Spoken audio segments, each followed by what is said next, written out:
एली मिथिला में शक्ति माँ चंडी के अवतार में। एली मिथिला में शक्ति माँ चंडी के अवतार में।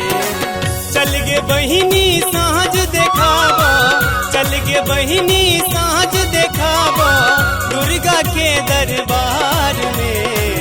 एली मिथिला में शक्ति माँ चंडी के अवतार में।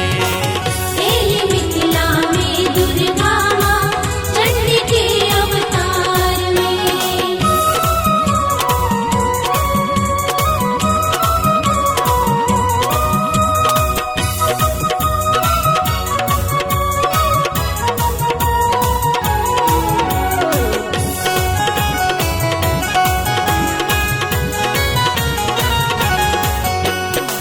सब मिल माँ के ध्यान जे धरबै, शारदा माँ के नामो जे जपबै। सब मिल माँ के ध्यान जे धरबै, शारदा माँ के नामो जे जपबै। मैया बिना नहीं दोसर क्यों जग में, मैया बिना नहीं दोसर क्यों जग में। आई दुष्टक संसार में एली मिथिला में शक्ति माँ चंडी के अवतार में।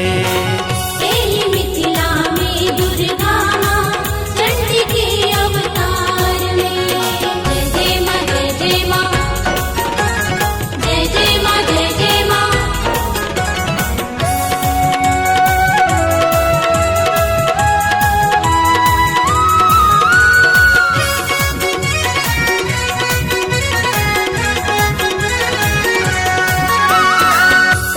के मानोर पोछै छथ, अपना बना को कोरा में लई छथ।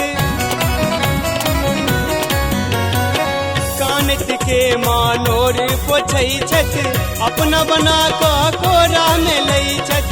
मैया के दर्शन करवाल जेबै, मैया के दर्शन करवाल जेबै त्रिकुट गुफा पहाड़ में।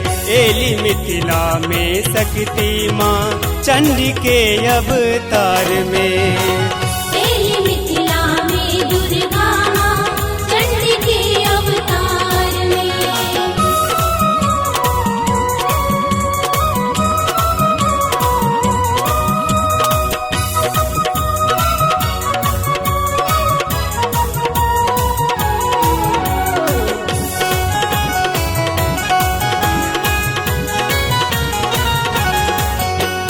दुनिया में हुनके छै बर नाम गे, उजला से हुनके बनै छै काम गे। दुनिया में हुनके छै बर नाम गे, उजला से हुनके बनै छै काम गे। बिक्की बिहारी जीवन बितेतै, बिक्की बिहारी जीवन बितेतै माता रानी के पुकार में। एली मिथिला में शक्ति माँ चंडी के अवतार में।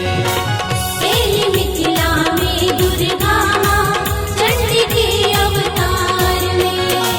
चल गे बहिनी साँझ देखावा, चल गे बहिनी साँझ देखावा दुर्गा के दरबार में।